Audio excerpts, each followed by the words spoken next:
हम इंडियंस के लिए सोना खरीदना सिर्फ इन्वेस्टमेंट नहीं होता, हमारे लिए सोना एक इमोशन है। हम इंडियंस के लिए सोना बहुत शुभ भी माना जाता है, चाहे वो शादी का सीजन हो या फिर त्योहार। कोई भी ओकेजन सोने के बिना अधूरा है और लोग सोना इन्वेस्टमेंट के तौर पर भी खरीदते हैं और मिडिल क्लास इंडियंस के लिए सोना खरीदना एक बड़ा इन्वेस्टमेंट होता है। ऐसे में सोना खरीदने से पहले आपको किन बातों का ध्यान रखना चाहिए, उन सब के बारे में हम आपको इस वीडियो में डिटेल में बताएंगे।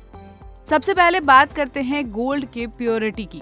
तो चलिए पहले समझते हैं कि 22 और 24 कैरेट सोने के बीच का अंतर क्या है। 24 कैरेट सोना प्योर सोना है, जबकि 22 कैरेट में कुछ अलॉय होता है जो इसे ज्यादा टिकाऊ लेकिन थोड़ा कम प्योर बनाता है। सोने की प्योरिटी कैरेट में मापी जाती है और भारत में आमतौर पर 22 कैरेट सोने के गहने स्टैंडर्ड प्योर है। सोना खरीदने से पहले उसकी प्योरिटी की जांच कर ले और BIS हॉलमार्क जरूर चेक करें। अब बात करते हैं मेकिंग चार्ज की। जब आप सोने के गहने खरीदते हैं तो कीमत में सोने की लागत के साथ साथ मेकिंग चार्ज भी शामिल होता है।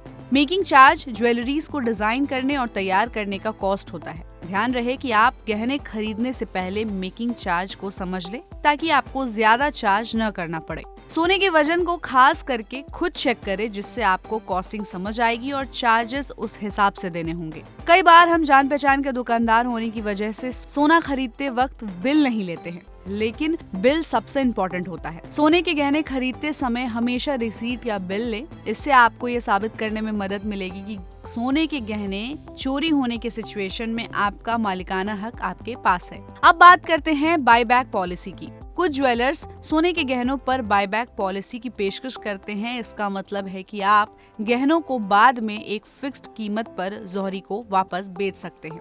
ज्वेलरी के अलावा अगर हम गोल्ड कॉइन की बात करें तो gold coin tamper proof packaging में आते हैं। टेम्पर प्रूफ पैकेजिंग कॉइन की प्योरिटी बरकरार रखने को इंश्योर करती है। इसलिए गोल्ड कॉइन खरीदते वक्त ये ध्यान रखें कि कॉइन टेम्पर प्रूफ पैकेजिंग वाला ही हो। अगर आप आगे चलकर इसे बेचना चाहते हैं तो आपको भी इसकी यही पैकेजिंग बरकरार रखनी होगी। आखिरी और सबसे जरूरी बात, सोना खरीदने के लिए स्ट्रक्चर को समझें। खरीदारी के वक्त सोने की कीमत, प्योरिटी और मेकिंग चार्ज के बारे में जानकारी हासिल करें। ज्वेलरी खरीदते समय मेकिंग चार्ज के बारे में जरूर पूछें। ये चार्ज एक जैसा नहीं होता है और हर ज्वेलर का मेकिंग चार्ज अलग अलग हो सकता है। हर रोज सोने की कीमतों में उतार चढ़ाव होती रहती है। ऐसे में सोना खरीदने से पहले उस दिन की कीमत जरूर चेक कर लें। सोना खरीदने से पहले अपने बजट को हमेशा तय करें और उस पर बरकरार रहें।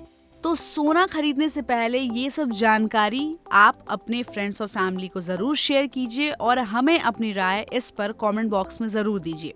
और ऐसे ही अपडेट्स के लिए देखते रहिए गुड रिटर्न्स। हमारे चैनल को लाइक और सब्सक्राइब करना बिल्कुल भी मत भूलिएगा।